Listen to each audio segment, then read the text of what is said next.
오늘부터 이제 그 몽타주 편집에 관련된 이야기를 하도록 하겠습니다. 그래요. 시간과 영상 이런 주제 좀 어렵게 들리죠? 네. 좀 어렵습니다. 어렵지만은 그래도 필요한 것이기 때문에 수업을 하도록 합시다.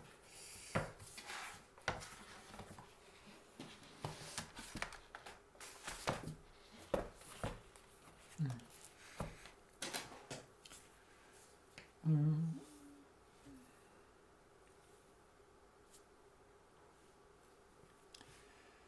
우선 시간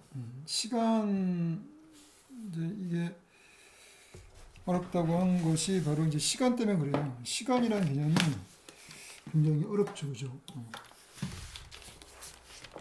제가 뭔가 이렇게 올려놔야 되기 때문에 시간. 그래서 여러분들 왜 시간을 먼저 얘기를 하냐면은 이 영상이라는 것이 지금까지 우리가 익숙했던 것이 뭐냐면은 미장센이죠. 미장센을 주로 많이 했어요. 그래서 그 시각화를 할 때 공간 구성을 많이 했어요. 그리고 그게 좀 쉬워요. 왜냐면은 공간은 이렇게 눈에 보이잖아요. 눈에 보이는 세상이고 그거에 어떻게 배치할지 또 촬영할 때 뭐 오른쪽 왼쪽 X축 Y축 뭐 Z축 그게 다 눈에 보입니다. 눈에 보이는데 편집을 할 때 편집이라는 거는 이제 하나의 정지된 공간에서 하는 것이 아니고 흘러가는 시간 속에서 편집을 하는 것이죠. 그래서 그것은 눈에 보이지가 않아요. 우리가 시간은 눈에 안 보이잖아요, 그죠? 그렇기 때문에 우리가 보통 시간을 이해할 때는 눈에 보이는 이런 시계를 통해서 또 이해하는 경우가 많아요. 근데 시계가 우리에게 전달하는 그러한 흐름은 우리 영상에서의 우리가 느끼는 시간과 또 많이 다를 수가 있어요. 그래서 그런 그 시계를 통해서 우리가 보는 시간과 영상을 통해서 우리가 느끼는 시간 이게 다르다는 것이죠. 그래서 그 다른 점을 우리가 이해를 해야지 여러분들이 편집을 할 때 그거에 맞게끔 편집을 할 것이라고 생각이 듭니다. 예. 그래서 아주 오래전부터 많은 학자들이 시간에 대해서 연구를 많이 했죠. 그래서 그런 것들을 잠깐 살펴보면서 우리가 시간의 개념을 특히 영상과 관련돼서 살펴보도록 합시다. 보통 이제 우리가 시간 하면 이제 시간의 방향이 어떻게 느껴지죠? 시간의 방향은 이렇게 쭉 이렇게 수평적으로 흘러가는 것이라고 생각이 들고, 그러니까 전후가 있죠. 앞이 있고 뒤가 있고. 예, 그래서 그렇게 우리가 이해를 많이 해요. 그래서 이제 보통 그래서 우리가 과거의 것이 있고, 과거가 있고, 이미 지나간 것이 있고, 현재가 있고, 그죠? 그리고 앞으로 아직까지 오지 않을 미래가 있습니다. 그래서 이런 직선적인 흐름으로 우리는 그 방향으로 시간을 우리가 보통 이해를 하죠. 그래서 그게 이제 바로 시계를 통해서 우리가 보는 그런 시간이죠. 그래서 시계는 그렇게 시간이 쭉쭉 앞으로 흘러가죠, 그죠? 그리고 뒤로도 절대 안 가고 앞으로만 계속 가죠, 그죠? 예. 그래서 이런 과거, 현재, 미래의 어떤 흐름을 가지고 있습니다. 그렇게 우리는 그냥 다 알고 있죠. 그래서 마치 언어적으로도 우리가 과거, 현재, 미래 이렇게 이제 이런 말이 있기 때문에 마치 우리가 과거와 현재, 미래가 서로 분리된 것처럼 이렇게 이해를 할 수도 있어요. 예. 근데 이제 그렇지 않을 수도 있다는 것이죠. 그러면 우리의 그 영상을 볼 때, 여러분들 영상을 볼 때 그 시간의 방향은 어떨지 한번 생각을 해보세요. 영상을 볼 때 우리가 이렇게 쭉 그 영상의 어떤 2시간짜리 영화라고 하면은 이 2시간이 이렇게 흘러갈 거긴 합니다. 객관적으로 흘러갈 건 하지만은 그 영상을 보는 사람이 그 어떻게 시간을 느끼느냐, 그 느끼는 것, 그것은 그냥 이렇게 일직선적이지 않을 수 있다는 것이죠. 그러니까 뭐냐면은 우리가 시계를 보는 것처럼 그렇게 영화를 보진 않는다는 것이죠. 예, 그래서 그 시계를 보게 되면은 우리가 시계 초침이 이렇게 축축 움직이잖아요. 그러면 그것은 계속 현재죠, 현재. 현재를 쫓아가는 것이죠. 계속. 근데 우리가 영화를 볼 때는 그 당장 일어나고 있는 그 상황, 그 순간의 현재만 우리가 집중하느냐? 그렇지 않다는 거죠. 우리는 영화를 볼 때 처음에 그 영화에 대해서 나름대로 기대를 하고 보죠. 예, 기대를 하고 보고 그리고 영화가 시작되면은 그 내용들을 우리가 기억을 해요. 예, 기억을 한 다음에 그 다음에 또 기억을 하면서 동시에 앞으로 또 어떻게 진행될지 기대를 합니다. 그리고 또 지금 일어나고 있는 어떤 그런 사건들이라든지 어떤 시각적인 정보라든지 그런 거에 대해서 지각을 하는 것이죠. 느끼는 반응을 하는 것이죠. 지각을 하는 것이죠. 지각을 하면서 또 그거에 대해서 기억을 하고 또 그 다음에 또 기대를 하고 이런 식으로 돼요. 예. 그러면서 영화가 지속이 될수록 계속 될수록 기억은 늘어나고죠. 예, 기억은 늘어나죠. 기억은 계속 늘어나게 되는 것이고 그러면서 전체 스토리를 우리가 그림을 그리게 되는 것이죠. 예. 그래서 만약 이런 과정이 없이 마치 우리가 시계를 보는 이 초시계의 흐름을 보는 것처럼 이것만 본다고 하면은 그리고 이 과거 그러니까 기억이란 것이 이제 과거고 기대라는 것은 미래죠. 그러니까 이 과거와 미래 없이 그냥 현재만 지각을 한다고 하면은 우리는 영화를 즐길 수가 없을 거예요. 한마디로 영화를 우리가 즐긴다는 것은 끊임없이 이 시간을 볼 때 근데 이 시간은 이제 시계의 시간이 아니라 인간의 시간이죠. 인간이 느끼는 시간. 인간이 느끼는 시간은 끊임없이 우리가 기대, 그리고 기억, 또 지각, 뭐 이런 식으로 이 세 가지가 다 공존하면서 서로 상호작용하면서 계속 간다는 것이죠. 그렇기 때문에 이 인간의 시간, 특히 영상을 볼 때 인간의 시간은 과거, 현재, 미래가 이렇게 딱 분리된 게 아니라 서로 상호작용을 한다는 거예요. 서로 그죠? 그래서 그렇게 이해를 한다고 할 때 우리는 어떻게 영화를 편집을 해야 될지 어떻게 만들어야 될지 어떤 기준이 만들어질 수 있겠죠. 그래서 시간의 방향은 시계의 시간은 이렇게 벡터로 볼 때 수평적이라고 볼 수 있겠지만은 또 인간의 시간으로 볼 때는 좀 지우고 할게요.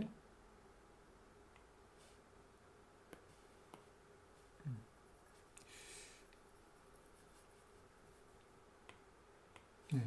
인간 시간으로 봤을 때 인간의 시간의 주관적인 시간이죠. 네, 주관적인 시간, 주관적 시간으로 볼 때 그 시간은 우리가 집중을 하게 되면은 몰입을 하게 되죠. 몰입을 하게 되면은 시간을 못 느껴요. 그죠? 우리가 영화를 볼 때 그 영화가 너무 재밌어가지고 거기에 빠져들면은 시간이 간지 모르죠. 우리가 시계를 보지 않아요. 보지 않고 그냥 거기 빠져들어요. 그리고 그게 또 시간이 어떻게 지나가는지 모르게 또 지나가는 그런 경험을 많이 하죠. 그죠? 몰입을 하게 되죠. 몰입을 하게 되면은 그때 시간의 방향은 이런 식으로 수평적으로 전후 관계로 이렇게 가는 것이 아니라 수직으로 이렇게 돼요. 수직의 방향이죠. 이 방향은 뭐냐면은 점차 집중도죠. 집중도 또 아니면 긴장도라고 할 수도 있고, 예. 또 어떤 그 상황에 주의하는 거, 주의력이 될 수 있죠. 그것이 더 심화된다는 거죠. 더. 그러니까 이제 어떻게 보면은 그 시간의 방향은 수직이 될 수 있어요. 수직.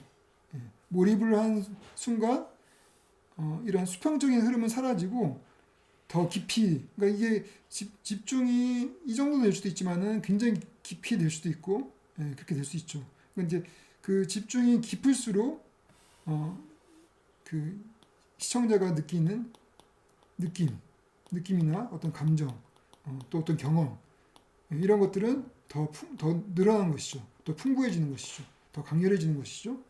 그러면서 어떤 그 경험의 어떤 정도가 커지죠. 풍부해지죠. 등간에. 그래서 이렇게 인간의 시간 또 영상을 보는 사람들의 어떤 시간은 꼭 이런 식으로 시계의 시간처럼 이렇게 수평적으로 가지 않는다는 것이죠. 예. 그렇게 이해하면 될 것 같시고 다음 왜 안 넘어가지? 넘어갔네요. 다음 그래서 시간 지평이란 말이 있어요. 시간 지평. 예. 그래서 이 시간을 하나의 어떤 순간으로 보는 것이 아니라 지평, 이렇게 확장되는 그런 어떤 개념으로 보는 것이죠. 그래서 이게 과거, 현재, 미래 이렇게 이제 분리되어 있는 그러한 시간이 아니라 인간의 시간, 이 인간의 시간은 이 세 가지가 아까 얘기했던 것처럼 서로 공존한다고 했죠. 그래서 이런 이야기를 언제 누가 하기 시작했냐면은 굉장히 오래전이에요. 아우구스티누스. 아우구스티누스라는 이제 중세 시대 때 중세 시대 때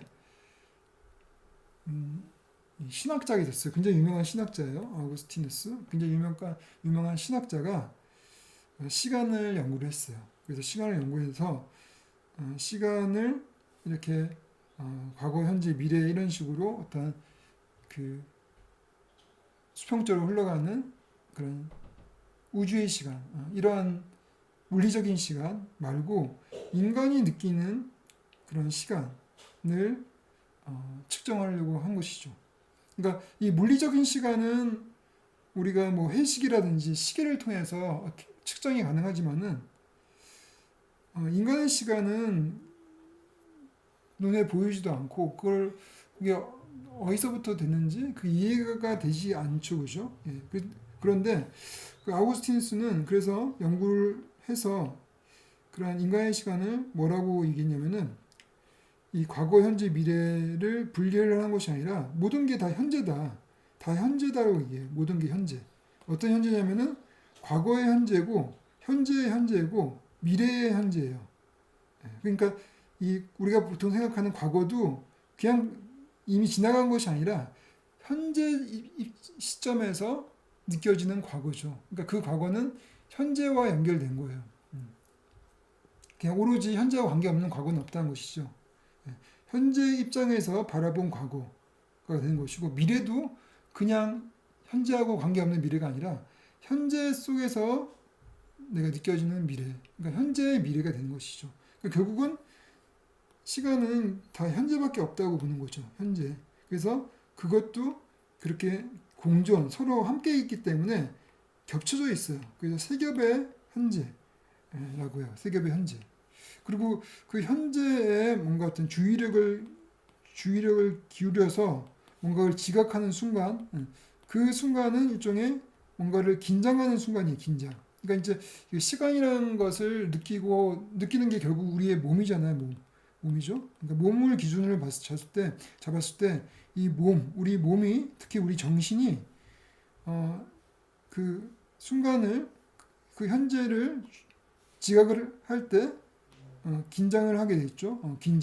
긴장을 하면서 그 긴장이 커질수록 그거에 대해서 어떤 기억도 많이 쌓이게 되고 기억도 더 커지고 또 앞으로의 예측, 기대 이런 것도 더 커진다는 것이죠. 그래서 이 시간이라는 것은 일종의 정신이 긴장을 한 다음에 이완을 하는 그러한 일종의 작동, 그것이 이제 시간의 특성으로 본 거죠. 인간의 시간의 특성은 정신의 이완이다 본 거예요. 그래서 이제 그냥 긴장이면 하나의 그 순간 점이라고 하면은 그것이 이완을 할 때, 미래 쪽으로 이완을 하는 것은 일종의 뭔가 기대가 되는 것이고, 과거 쪽으로 이완되는 것은 기억이 되는 것이죠. 그 기억과 기대, 아니면은 그리움과 어떤 기억, 뭔가를 그리움은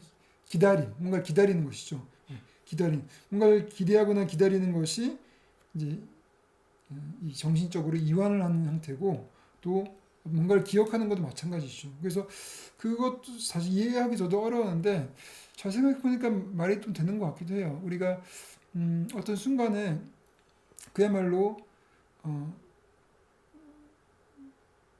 우리가 보통 생활을 할 때는 끊임없이 이 과거에 내가 겪었던 경험이라든지 내가 알고 있는 어떤 지식이라든지 이런 것을 우리가 가지고 있고, 또 앞으로 내가 어떻게 할 것인지 그런 것들을 또 생각을 하고 그러죠. 그러면서 한마디로 그 과거와 미래를 계속 왔다 갔다 하는데, 어떤 순간 누군가가 나에게 위협을 딱 가해가지고 내가 생명의 위협을 딱 느꼈을 때 그 순간은 내가 그, 현, 그, 그 순간에 어떤 그 부분에 집중을 하게 되겠죠. 그러면서 확 긴장을 하게 되겠죠. 그죠? 예.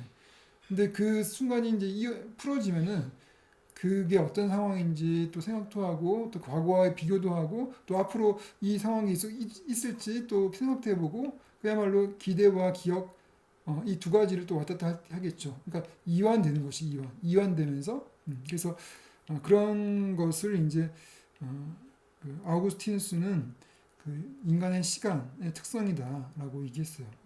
좀 어렵긴 하죠. 예, 그래서 이제 어, 그것을 이제 그 이후에, 이거는 중세 시대라면은 지금 현대 그런 현상학이라든지 그런 현대 철학에서도 이런 인간의 시간을 이런 식으로 이해를 하고 있죠. 인간의 시간이라는 것은 여튼간에 이렇게 과거, 현재, 미래 이것이 분리된 게 아니다.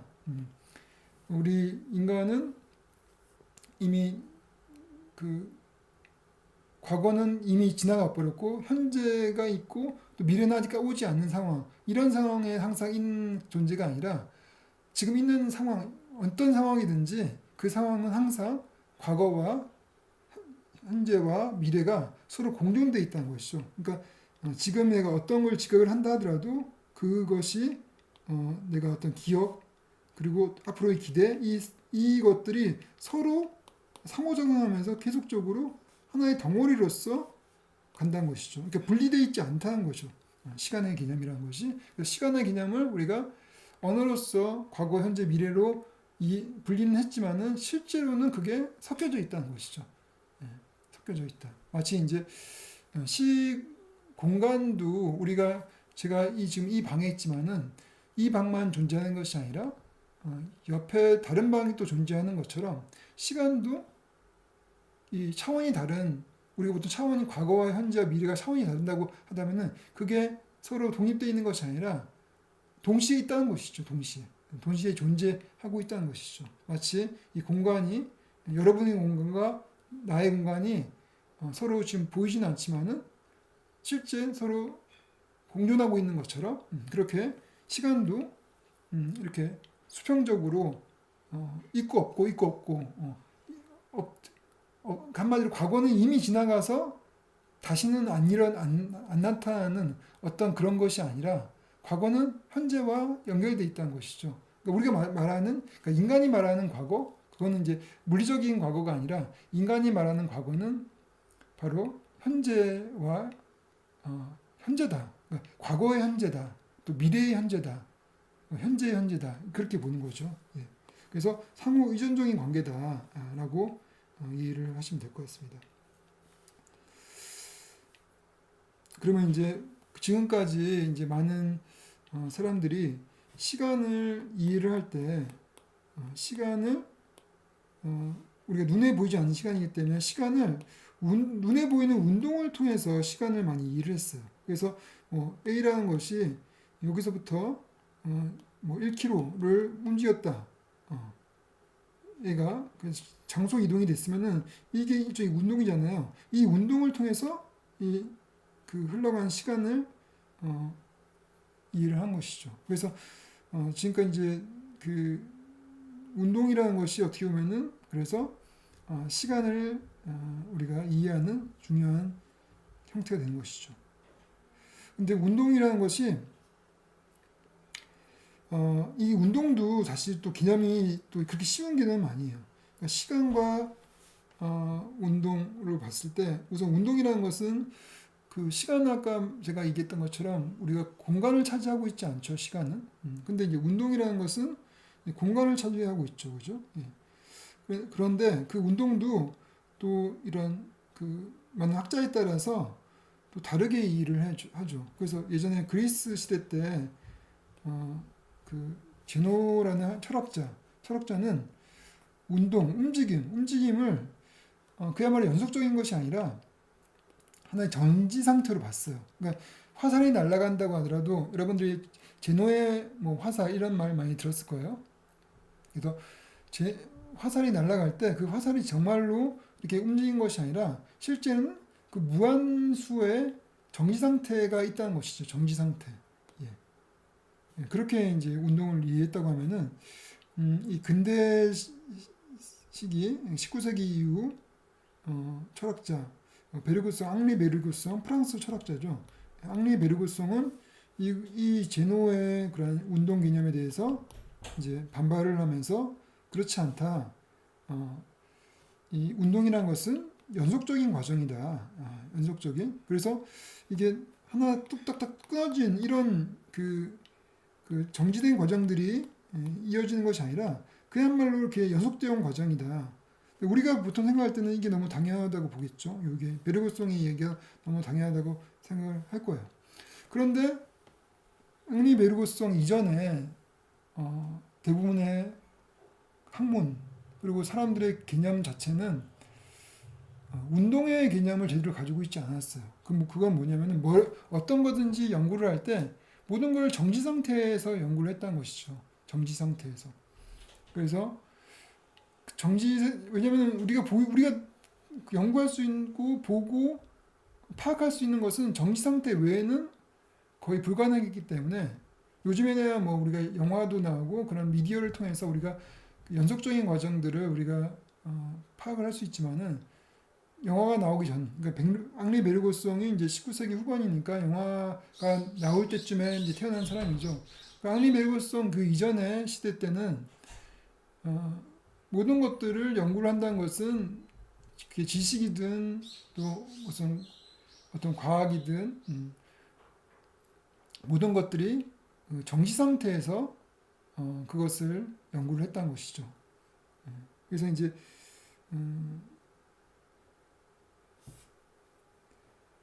그렇지만 이제 앙리 베르그송이 그거에 대해서 반발하는 것이 뭐냐면은 한마디로 우리의 연구는 잘못됐다. 한마디로 모든 실제 물질, 이 세상은 끊임없이 움직임, 계속 변화해가는 지속의 흐름을 가지고 있는데 그것을 무시하고 딱 고정된 그러니까 정지 상태의 것만 연구를 하고 그것을 마치 현실로 본다는 것이죠. 현실로. 예. 그래서 이제 그렇게 되면은 우리가 흘러가는 현실, 지속되는 그런 특성을 가지고 있는 현실을 제대로 이해할 수 없다라고 보는 거죠. 그 전에 모든 과학자들도 이 정지 상태에서 연구를 해서 그거의 결론을 현실에 적용을 했다는 것이죠. 그러니까 그렇게 됐을 때는 이미 현실은 바뀌었는데 이미 고정된 상태의 것을 연구를 해서 그 결과를 이미 지나간 상태의 어떤 그 세계에 적용을 했기 때문에 그게 잘못됐다는 것이죠. 예, 그게 맞긴 하죠. 잘못된 것이죠, 그죠? 그래서 이런 그 연속적인 과정, 그러면 그 연속적인 과정을 우리가 그러면 파악하는 게 중요하겠죠. 그러면 연속적인 과정을 파악하려면은 뭔가가 우리한테 눈으로 보여줘야 되는데 그게 없었죠. 그러니까 그거를 그 사진이라는 것은 사실 실제를 정말 그 인간의 어떤 지각에서 독립돼서 있는 그대로 딱 그 보여주죠. 그렇지만 그거 역시 정지되는 것이었죠. 정지된 거. 근데 이제 영화가 만들어지면서 영화는 우리가 그런 연속적인 과정을 보여주고 있죠. 움직임을 보여주고 있어요. 그래서 한마디로 영화가 그런 면에서 꼭 우리 영상 분야에서 혁명적인 그런 미디어인 것뿐만 아니라 그야말로 인간의 어떤 그 학문, 인간의 어떤 연구, 모든 것을 연구하는 그런 그 분야에 있어서 영화라는 것이 굉장히 혁명적인 그런 미디어로 다가온 것이죠. 그런데 또 제노가 만약 이 시기에 있었다고 하면은 영화를 보고 내 말이 맞다라고 또 얘기를 했었을 거예요. 왜냐면은 영화를 보면은 영화를 우리가 실제 필름으로 찍었을 때 필름이 1초에 24개의 정지된 이미지로 돼 있죠. 그러니까 움직이지 않는 단면으로 돼 있어요. 정지된 프레임으로 돼 있죠. 예, 정지된 프레임이 24개가 있다는 것이죠. 그래서 마치 제노의 화살하고 똑같아요. 제노가 얘기했던 것처럼 실제 화살이 움직이는 것이 아니라 그 하나하나 정지된 것들로 계속 존재한다 라고 한 것처럼 영화도 실제 가까이서 보니까 정지된 24개 이미지만 존재하는 거잖아요. 그 사이는 서로 단절돼 있어요. 그죠? 그러니까 프레임과 프레임 사이는 단절돼 있습니다. 서로 이렇게 연결돼 있지 않아요. 연결돼 있지 않아요. 그래서 이제 제노의 입장에서는 영화가 마치 자신의 어떤 운동에 대한 특성을 증명한 것처럼 그렇게 보이는 것이죠. 그러니까 운동이라는 것이 영화로 찍어봤더니 부동의 단면들이다 이렇게 말할 수가 있어요. 예. 그런데 이제 그 이후에 비디오가 또 나왔죠. 비디오는 또 그렇지가 않아요. 비디오는 그 하나의 프레임을 만들기 위해서 연속적인 이 스캐닝을 해요. 스캐닝. 쫙 스캐닝을 합니다. 그래서 이 우리가 보통 그래서 이제 인터레이스가 있고 I가 있고 P라는 게 있죠. 비디오에. I는 인터레이스이고 P는 프로그레시브인데 I는 이 스캔을 홀수 먼저 그 스캐닝하고 그 다음에 짝수를 스캐닝해 가지고 완성을 하는 것이고 프로그레시브는 그냥 위에서부터 순차적으로 스캐닝을 하는 거예요. 그래서 하나의 프레임을 만들 때도 이렇게 스캐닝을 해서 만들어요. 그리고 그 스캐닝은 끊임없이 이어져요. 계속 이어집니다. 이렇게 이어져요. 그래서 이 비디오는 영화의 부동적인 단면들이 아니라 연속적인 스캐닝이 되는 것이죠. 그러니까 이거는 이제 베르제노의 어떤 그 운동에 대한 특성이 아니라 베르그송의 연속적인 과정이 되는 거예요. 그리고 그 다음에 이제 그 베르그송 철학에 이어서 베르그송의 철학을 바탕으로 해가지고 또 자신의 어떤 시간 이미지, 운동 이미지 이러한 것들을 얘기한 사람이 질 들레지라는 사람이 있어요. 질 들레지. 여러분도 아마 좀 꽤 많이 들어봤을 거예요. 유명한 사람이고 또 영화 쪽에서는 이제 시네마 1이라는 책을 써서 굉장히 이제 유명한 사람이죠. 그래서 이 질 들레지라는 철학자가 이 영화의 특성이 겉으로 볼 때는 이렇게 부동적인 단면을 가지고 있지만은 이것을 우리가 인간이 지각할 때 인간이 지각하는 거는 물리적으로는 이럴지 모르지만은 인간이 지각할 때는 결국 인간의 지각은 동적인 이미지로 지각을 한다. 우리 눈에서는 그게 연속적인 과정으로 보이거든요. 그게 끊어지지 않죠. 그 끊어짐이 안 보여요. 보이지 않고 그야말로 연속적인 동작으로 보이거든요. 그렇기 때문에 이 운동이라는 것이 이 연속적인 과정이다. 그리고 또 우리가 느끼는 운동이라는 것은 결국은 인간 지각을 통해서 느껴지는 운동인 것이죠. 세상의 운동이라는 것은. 그래서 베르크송도 마찬가지고 영화 질 들레주도 마찬가지고 결국은 중요한 것은 인간의 지각이죠. 세상을 바라볼 때 인간의 지각을 빼면은 아무런 의미가 없는 것이죠. 그러니까 우리가 말하는 운동도 그렇고 시간도 그렇고 모든 것들이 그 세상 자체가 인간이 지각한 세상을 말하는 거예요. 그렇기 때문에 그 운동도 인간이 지각하는 운동이기 때문에 당연하게 이 인간이 영화를 볼 때 지각하는 그런 동적 이미지가 맞다는 것이죠. 정지된 어떤 그런 이미지가 아니라. 그래서 영화를 들려지는 지속에 움직이는 단면이라고 본 것이죠. 지속하는 움직이는 단면이다. 이렇게 봤어요. 넘어가도록 합시다. 그래서 이제 이거 똑같아요. 이것도 질레지라는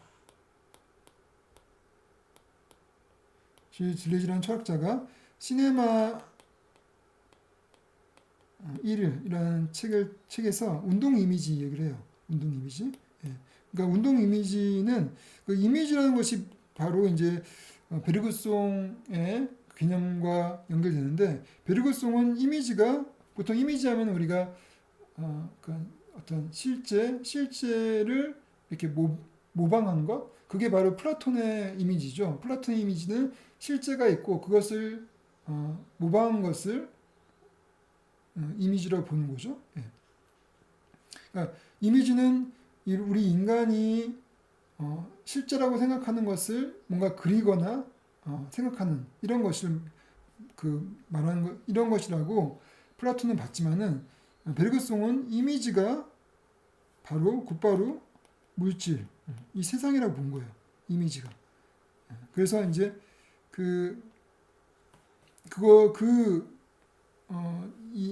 그런 어떤 이러한 개념을 받아들여서 질 들레주도 이제 그 세상을 이해를 할 때 운동 이미지 특히 세상도 그렇고 그 세상을 이제 기록하는 영화에 있어서 운동 이미지가 존재한다고 얘기를 한 것이죠. 운동 이미지. 그러니까 이미지라는 것은 결국은 움직이는 이미지를 말하는 것이죠. 그러니까 운동 이미지가 곧바로 또 물질이 되는 거예요. 예, 물질이 되고 그게 또 영화 속에서 또 우리에게 지각되는 것이죠. 운동 이미지가. 예. 그래서 이제 그러면 그 운동 이미지라는 것은 도대체 뭐냐? 운동 이미지를 이렇게 본 거예요. 운동 이미지라는 것은 작용과 반작용을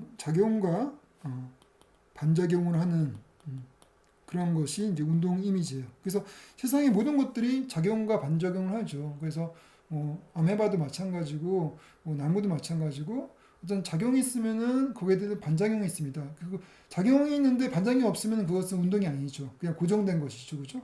예, 근데 움직인다는 이야기는 일종의 작용에 대한 반작용이죠. 예, 그런데 이제 여기서 그렇기 때문에 지각이 먼저죠. 운동을 하려면은 우선 지각이 있고 그 다음에 그거에 대한 이제 행동이 나오죠. 그렇지만은 이 사이에 이런 정감 이미지라는 게 있어요. 요거는 이제 일종의 이 작용과 반작용을 지연시키는 어떠한 역할을 하죠. 그래서 특히 우리 고등동물은 그러한 지각 과정이 그런 지연 과정이 있습니다. 그래서 인간 같은 경우 우리 내가 어떤 거를 딱 지각했을 때 아메바처럼 곧바로 반작용하는 것이 아니라 거기에 어떤 느낌이 있고 생각이 있는 것이죠. 그런 다음에 그거에 맞춰서 행동을 하게 되겠죠. 그래서 약간의 지연 과정이 있어요. 그래서 그 지연 과정에서 뭔가를 생각하거나 감정을 느끼는 그런 부분을 이제 정감 이미지라고 하고 그러고 난 다음에 그 다음에 그거에 대해서 행동을 하는 것, 반작용을 하는 것을 이제 행동 이미지라고 한 것이죠. 그래서 운동 이미지는 결국은 이러한 이 지각 정감 행동 이미지 이러한 연쇄적인 그런 과정을 가지고 있다라고 봤어요. 그래서 그런 것을 이제 그 감각 운동의 도식이다. 이렇게 이런 도식을 가지고 있다. 운동 이미지는 감각 운동의 도식을 가지고 있다. 또 이렇게 얘기를 합니다. 어렵죠. 예. 다음. 근데 세상에는 이런 운동 이미지만 있는 것이 아니고 또 영화는 이제 여러분 영화를 보게 되면은 인물들이 나와서 인물들의 어떤 행동, 액션이죠. 결국 액션을 통해서 우리는 스토리를 우리가 이해를 하는데 그 행동이라는 것들이 다 일종의 그렇게 인물이 지각을 하고 뭔가를 느끼고 그리고 행동하는 이런 형태의 운동 이미지가 많죠. 예. 그래서 보통 우리 고전 영화하면은 이런 운동 이미지로 이루어진 영화를 고전 영화라고 얘기를 해요. 질 들레지는 그렇게 얘기했어요. 고전 영화라는 거는 운동 이미지 중심의 영화다. 그리고 그 운동 이미지를 통해서 우리가 시간도 그 운동 이미지를 통해서 우리가 간접적으로 경험하는 것이지 시간 그 자체를 우리는 경험할 수가 없다. 그러니까 시간을 우리가 눈에 보이지 않는 그 시간을 우리가 눈에 보이게끔 경험하는 것은 결국은 이렇게 운동, 인물이 움직이고 인물이 어떤 행동을 하고 하는 이 과정을 통해서 우리는 그 시간을 경험한다라고 하고 그렇게 만드는 영화를 이제 고전 영화라고 봤어요. 근데 이제 이 이미지에는 이미지가 이제 이 세계이고 물질이죠. 그럼 이 물질 세계는 그러면은 운동 이미지밖에 없느냐? 그럼 시간은 없느냐? 그게 아니란 것이죠. 결국은 시간 이미지도 있다는 것이 시간 이미지. 그러니까 시간 이미지는 그야말로 그 시간을 직접적으로 우리가 인지하는 그런 이미지를 말하는 것이죠.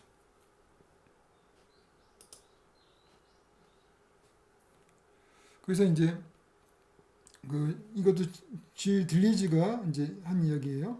그래서 이런 시간 이미지는 운동을 통해서 간접적으로 전달되는 것이 아니라 직접적으로 전달될 수 있는 그런 이미지인데 그런 이미지가 바로 어떤 게 있냐면은 회상 이미지, 또 회상 이미지가 이제 더 확장돼서 꿈의 이미지, 세계 이미지가 될 수 있고 또 거울 이미지를 또 크리스탈 이미지라고도 해요. 예, 그래서 이제 이게 뭔지 이것도 굉장히 어렵죠. 예, 아까 그거를 이해를 하면 돼요. 이거를 이해를 하려면은 아까 이 세겹의 현재, 세겹의 현재 그리고 또 과거, 어떤 과거와 현재와 미래 이것이 서로 분리되어 있는 것이 아니라 서로 상호작용하는 것이 인간이 인지하는 시간이라고 했었죠, 그죠? 이게 상호작용하는 것.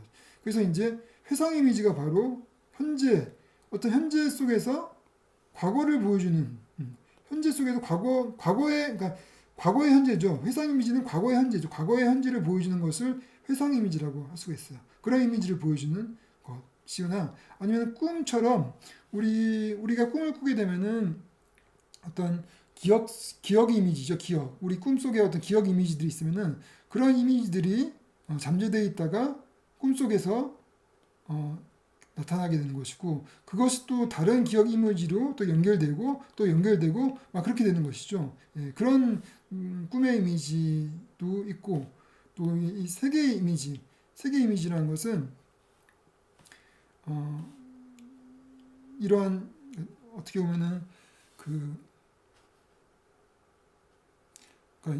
현재, 과거, 미래 이것들이 서로 공존하면서 동시에 사유되는 그러한 이미지를 말해요. 그래서 이제 어떤 잠재적인 세계가 드러난다거나 그리고 그것이 이제 그냥 인간만 보여주는 것이 아니라 그것이 우리가 보통 어떤 건축물, 뭐 기념물이라든지 어떤 집이라든지 오래된 집 같은 걸 보게 되면은 그 집에서 과거, 현재, 미래를 느낄 수가 있어요. 그러니까 현재와 동시에 과거가 기록되어 있는 것이죠. 과거가 기록. 그래서 그 세계의 그러한 것은 인간을 포함해서 그러한 비인간들까지 포함한 그 모든 것들이 일종의 과거와 현재와 미래가 서로 겹쳐져 있는 그러한 이미지를 말하는 것이죠. 예. 그래서 우리가 이제 영화를 볼 때 어떠한 도시의 풍경을 딱 보여주는데 그 속에 살아있는 어떤 인물도 있겠지만은 그 인물 말고 그 인물이 살고 있는 그러한 세계, 그 세계에 가 단지 현재로 보이는 것이 아니라 과거 그리고 현재 이것이 겹쳐져 보이고 또 앞으로 올 미래도 같이 어떤 그런 기대까지 함께 느껴지는 그런 어떤 과거, 현재, 미래가 이렇게 동시에 사유되는 그러한 이미지를 세계 이미지, 또 꿈의 이미지, 또 회상 이미지라고 또 했습니다. 예, 그리고 이게 거울 이미지는 뭐냐면은 이러한 과거, 현재 이 두 가지가 분간이 안 되는 이미지. 그러니까 어느 게 이제 과거고 어느 게 현재인지 분간이 안 되는 그러한 순수한 시간 이미지를 거울 이미지라고 했어요. 근데 그걸 이제 크리스탈 이미지, 뭐 결정 이미지라고 또 하기도 해요.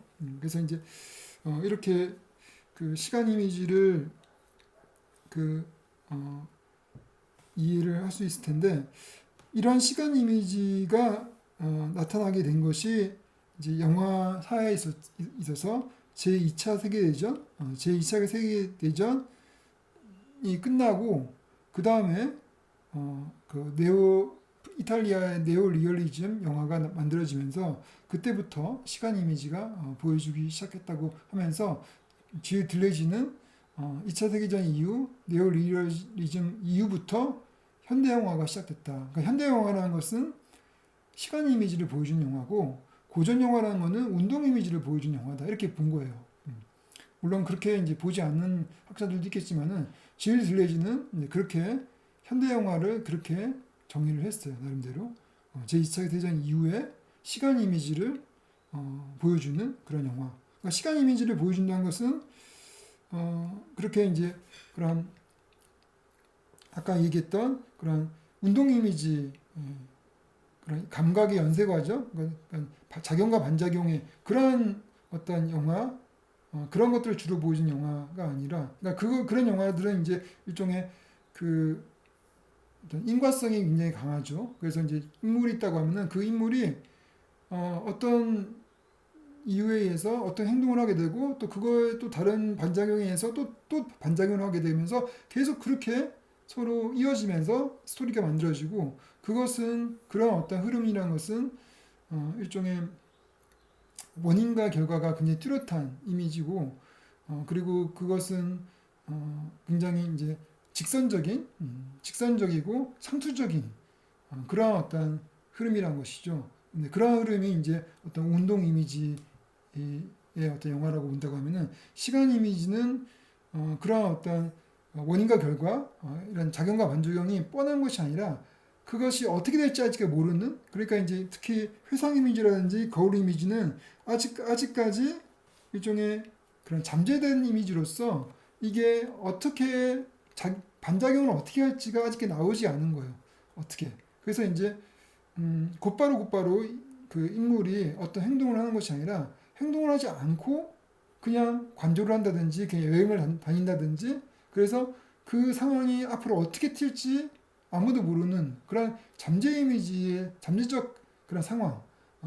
그러면서 세상이 지금까지 우리가 이해했던 그런 세상대로 똑같이 흘러가는 이런 것이 아니라 어떻게 다르게 또 창조될지 아직까지 모르는 그런 어떻게 보면은 그런 새로운 창조가 만들어지는 바로 그 직전의 그런 이미지를 말하는 것이죠. 그러면 그렇게 봤을 때는 이 시간 이미지를 보여주는 현대 영화라는 것은 그야말로 뻔한 영화가 아니라는 것이죠. 우리가 이미 알고 있는 그런 습관대로 행동하고 습관대로 사고하고 습관대로 반작용하는 그런 원인과 결과가 뚜렷한 그런 영화가 아니라 그야말로 애매모호하고 어떻게 전개될지 아직까지 잘 모르고 그리고 굉장히 어떻게 보면은 그 행동보다는 사고, 어떤 생각을 하게끔 하는 어떤 영화라든지 그래서 보통 이제 현대 영화는 직접 어떤 행동을 통해서 어떤 주제의 어떤 그 진실을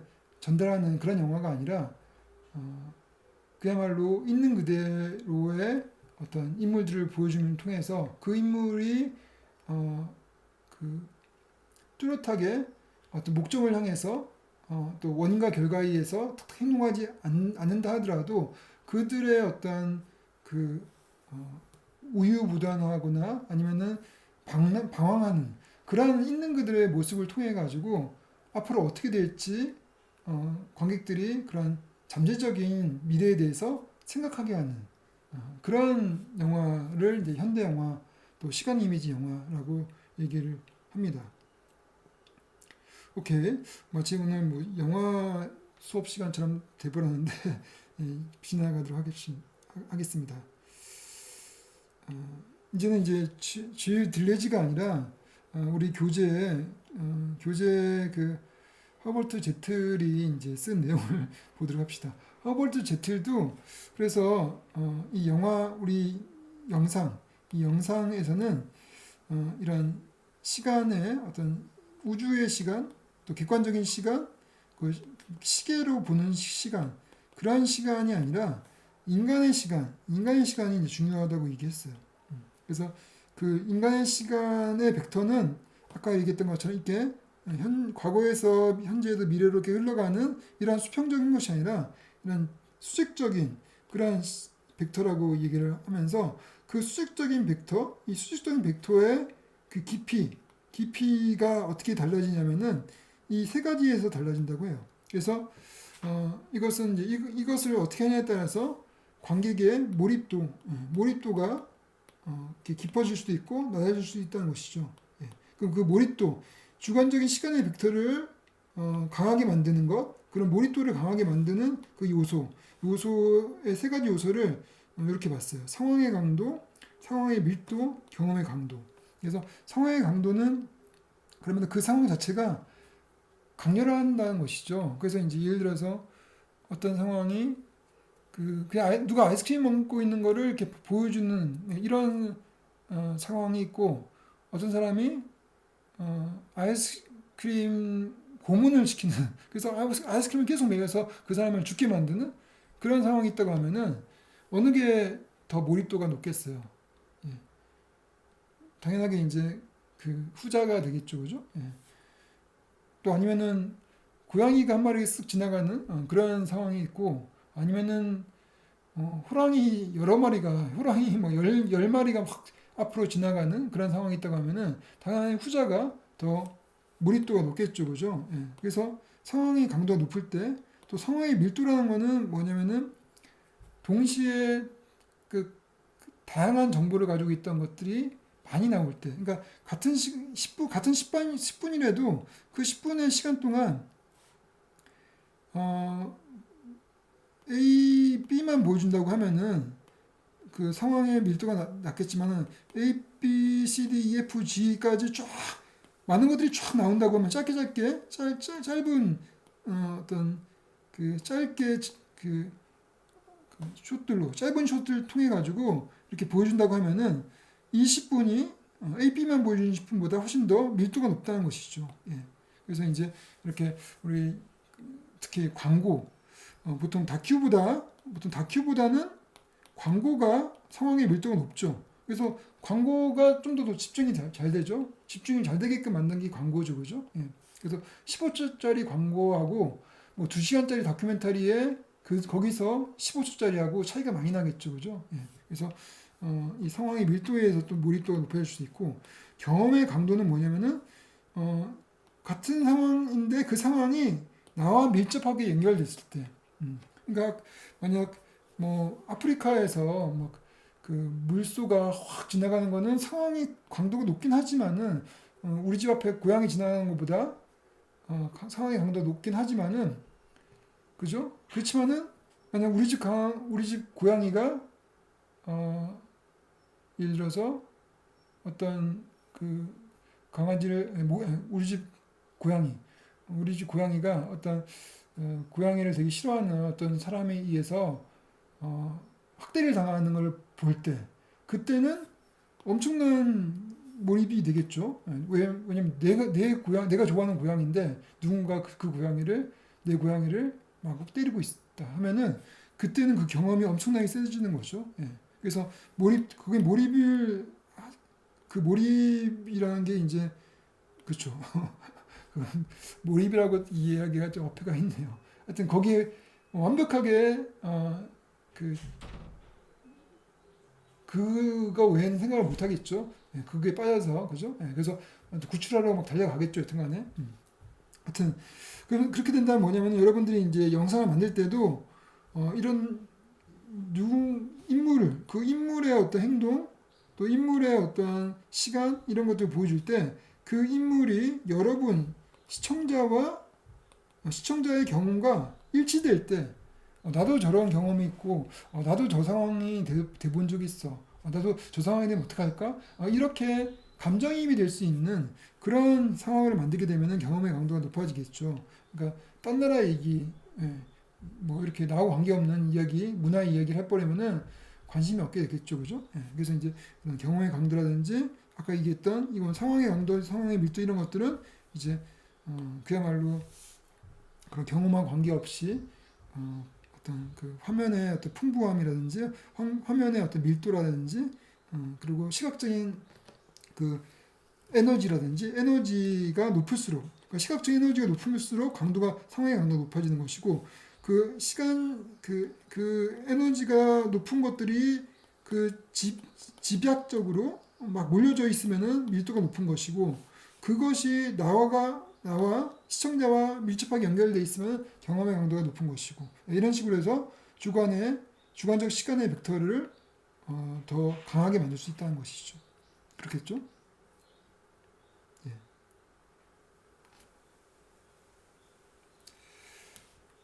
다음 이 제틀이 그래서 이제 이 시간의 벡터가 또 이 세 가지가 또 다르다고 했어요. 우선 생방송은 이제 라이브니까 조작을 하기가 힘들죠. 어떤 조작을 하기 힘들어요. 그래서 이제 아까 여기 앞에 얘기했던 것처럼 이렇게 뭐 상황의 밀도를 일부러 막 넣는다든지 그렇게 하기가 쉽진 않지만은 그래도 나름대로 생방송을 할 때도 연출을 어떻게 하냐에 따라서 그런 주관적인 어떤 시간의 벡터가 이렇게 그 강하게 될 수도 있어요. 어떻게 연출하냐에 따라서 그렇지만은 녹화 방송의 시간 벡터에 비해서 생방송이 어떤 식으로든지 생방송이 더 몰입도가 높아요. 보통 몰입도가 높죠, 그죠? 그러니까 우리가 이제 그 축구 경기를 생방으로 보는 거와 이미 결과가 난 한일전을 보는데 지금 막 하고 있는 한일전을 보는 것과 이미 게임이 끝난 그리고 그 다음날 보는 녹화 방송을 볼 때와 그 몰입도가 완전히 다르죠, 그죠? 예. 그런 것처럼 생방송이 훨씬 더 몰입도가 높다. 뭐 그건 당연한 이야기고 또 영화의 시간 벡터는 또 이런 생방이나 녹화 방송과는 또 달라요. 그건 뭐냐면은 그야말로 이거는 이런 과거 그리고 또 현재 미래에 있어서 특히 플래시백을 쉽게 보일 수 있죠. 예, 생방송은 플래시백을 보여줄 수가 없잖아요, 그죠? 예. 녹화 방송도 그냥 그대로 녹화해서 하는 거니까 보여줄 수 없다면 영화라는 것은 그야말로 시간을 다 조각내 가지고 그 순서를 마구 바꿀 수가 있다는 것이죠, 그죠? 예, 그래서 이제 플래시백도 쉽게 넣을 수 있고 또 플래시 포워드 미래도 플래시 포워드로 이렇게 보여줄 수도 있다는 것이죠. 그렇지만은 제 생각에는 이 세 가지 모두가 나름대로 어떻게 연출을 하냐에 따라 어떻게 이 생방송도 그렇고 녹화도 그렇고 영화도 그렇고 구성을 어떻게 하냐에 따라서 그 구성에 따라서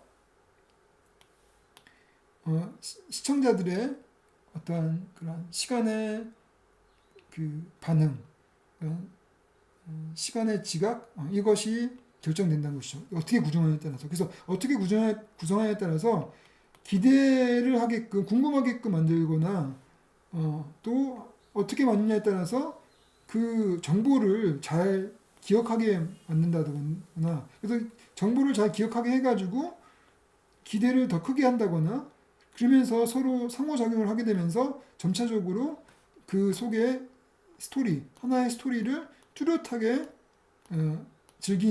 뚜렷하게 이해하고 즐길 수 있는 그런 걸 할 수 있다는 것이죠. 만약에 이 구성이 잘 안 됐다고 하면은 뜬금없이 뭐가 나오거나 또 앞에 했던 것이 이해가 안 된다거나 뭔가 기억되는 게 없기 때문에 갑자기 뭐가 나왔는데 그게 앞뒤하고 안 맞았다거나 그러면은 우리가 그 그것이 하나의 인간의 시간으로서 하나의 인간의 그 스토리로서 느껴지지 않는다는 것이죠. 그러니까 이제 여기서 스토리가 또 되게 중요해요.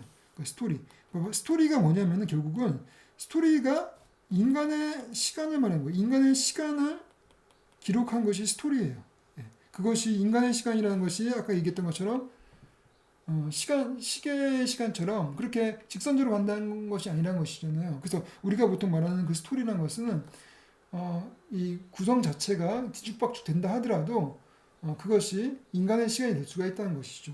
예. 그래서 이제 그런 인간의 시간을 만들기 위해서 구성을 잘한다고 하면은 그게 생방송이든 녹화든 영화든 그것이 그 인간의 시간을 잘 느끼게끔 해준다는 것이죠. 그리고 그것이 또 하나의 스토리로 만들어진다는 것이죠. 그래서 그 이야기는 이제 아까 제가 넘어갔는데 폴 리케르라고 또 프랑스 철학자인데 그 폴 리케르가 시간과 이야기라는 책을 통해 가지고 결국 시간이라는 것은 우리가 인간이 지각하는 그런 어떤 걸로 끝나는 것이 아니라 우리가 이제 뭔가를 지각하고 작용하고 반작용하고 지각하고 그거에 대해서 기억을 하고 기대하고 그런 과정이 다가 아니라 또 하나의 과정이 뭐냐면은 우리가 상상을 통해 가지고 어떤 이야기를 만든다는 것이죠. 그 이야기를 구성을 한다는 거죠. 줄거리를 구성한다는 것이죠. 그 줄거리를 구성을 해서 그 줄거리에 구성한 것이 실제를 배경을 한 역사이든 아니면은 창작을 한 소설이든 관계없이 그렇게 만든 상상을 통해서 만든 이야기는 하나의 인간의 시간을 드러낸다는 것이죠. 인간의 시간을. 그러니까 인간의 시간이라는 것이 마치 동물처럼 그야말로 직자적이고 직관적이고 그걸로 끝나는 게 아니라는 거죠. 동물 같은 경우는 그야말로 상상이라는 게 없잖아요. 그러니까 곧바로 그 배고프면은 먹고 또 강아지 같은 경우는 내가 이렇게 행동하면은 그 주인이 뭐 놀아준다 하더라. 그러면 그때 그게 학습된 대로 또 행동을 하죠, 그죠? 그래서 이제 일종의 그 현실, 그 당장의 자극에 의해서 내가 반작용하는 이런 형태가 이제 동물들의 시간이라고 한다고 하면은 시간이라고 한다면은 인간의 시간은 그것을 넘어서 상상 속에서 이루어질 수도 있다는 것이죠. 상상 속에서. 그러니까 우리는 어떠한 자극을 받지 않는다 하더라도 나한테 먹을 걸 준다거나 아니면 나에게 어떤 습관된 어떤 행동을 하게끔 누군가가 조작을 하지 않는다 하더라도 그가 가만히 있는다 하더라도 내 머릿속에 과거를 이렇게 가져오고 또 미래의 어떤 것들을 또 상상하고 또 그것들을 합쳐가지고 어떤 이야기를 만든다는 것이죠. 그 이야기라는 것이 결국은 인간의 어떤 인간의 시간을 이렇게 줄거리로서 기록을 한다는 것이죠. 예, 그래서 스토리가 바로 시간이 되는 거예요. 스토리가 시간. 그러니까 시간을 우리가 이해를 한다는 것은 과거에는 운동을 통해서 시간을 이해했다고 하면은 또 질 드레지 같은 사람은 이런 시간 이미지, 영화를 통한 시간 이미지를 통해서 시간을 우리가 직접적으로 이해를 할 수 있다고 감각할 수 있다고 한다고 하면은 폴 리케르 같은 사람은 그게 영화든 소설이든 아니면은 그냥 저처럼 이렇게 말로 하는 이야기든 또 연극이든 어떤 형태든지 스토리, 인간이 만든 스토리가 시간을 전달한다. 우리가 스토리를 통해서 시간을 간접적으로 느낀다는 것이죠. 예. 그렇게 또 볼 수가 있을 것 같아요.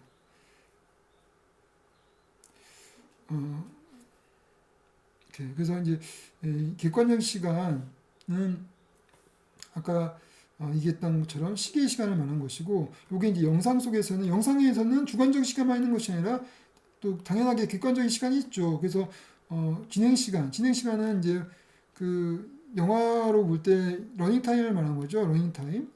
또 TV 프로그램도 러닝 타임이 있는 것이죠. 그 진행 시간이 있고 시퀀스 시간은 그 구성을 어떻게 했는지, 그 안에 2시간 동안에 8개의 그런 시퀀스가 있다면은 그 각각 8개의 하나의 시퀀스의 시간을 말하는 것이고, 그죠? 그 장면 시간은 씬이죠. 그 시퀀스 안에 또 작은 씬이 있죠. 그 씬의 시간을 말하는 것이고, 샷은 이 씬 안에 또 샷이 있죠. 그 샷의 물리적인 시간을 말하는 것이고, 스토리 시간은 이건 다 물리적인 시간이라면은, 스토리 시간은 그 안에서 그 인물의 주인공, 그 인물의 어떤 시간을 말하는 것이죠. 그래서 인물이 보통 우리가 뭐 바이오그래피 같은 어떤 일대기를 그린 한 사람의 일대기 그린 같은 영화라고 한다면은 그 사람의 40년의 인생을 보여줄 수 있잖아요. 40년의 인생을 진행 시간으로 볼 때 2시간 만에 보여주는 것이죠. 그러면 그 사람의 일대기의 영화는 진행 시간은 2시간이지만은 스토리 시간은 40년이 되는 것이죠. 40년. 예, 그렇게 생각하시면 될 것 같고, 그거는 이제 그 객관적인 시간이고, 주관적인 시간, 아까 얘기했던 주관적인 시간을 좀 다시 정리하면은, 이 주관적인 시간이 영화에서 있을 때, 또 우리 영상에서 우리가 할 때, 이 주관적인 시간은 이 연출자가 이 주관적 시간을 조작을 할 수 있다는 것이죠. 그러니까 연출자가 어떻게 구성하고 어떻게 편집하냐에 따라서 그 시청자가 가지고 있는 느끼는 시간이 달라지는 것이에요. 그러니까 연출자가 어떻게 조작하냐에 따라서 몰입도가 달라지는 것이죠. 느껴지는 주관적인 시간이 달라요. 어떤 영화는 그 영화를 보고 어떻게 진행하는지 모르게 볼 수도 있지만은 어떤 영화는 계속 시간을 보게 되면서 고안 봐야지 하고 그냥 끌 수도 있잖아요. 그죠? 예. 그러니까 그것이 그야말로 연출자가 어떻게 연출과 조작 같은 말이죠. 어떻게 감독이 연출을 하냐에 따라서 이 시청자의 주관적 시간이 달라지는데 그것을 이제 연출할 수 있는 여러 가지가 있는 것이죠. 보통 기억과 직업과 기대 이것들을 일종의 아까 말했던 구성을 통해서 조작을 하는 것이죠. 그래서 우리가 처음에 뭐 미리 보여주기라든지 또 뭐 복선을 넣는다든지 이런 것들은 뭔가 기대하게끔 만드는 것이고, 그리고 어떤 볼거리를 주면서 거기 집중하게 만드는 것은 지각하게 만드는 것이고, 또 그걸 통해서 어떤 정보를 계속 주죠. 정보를 계속 주는 것은 결국 그것을 기억하게 하는 것이죠.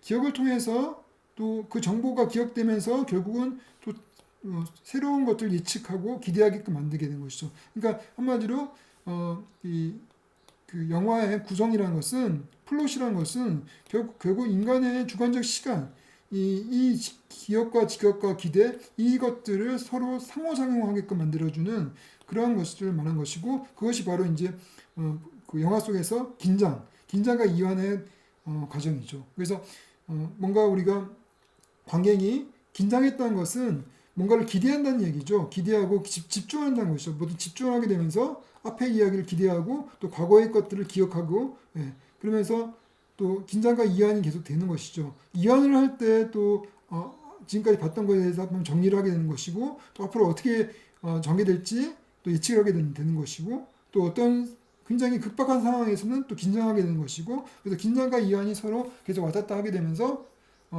우리 그 시간 속에 몰입하게 되는 것이죠, 관객들은. 그리고 그것이 그런 어떤 시간에 사건이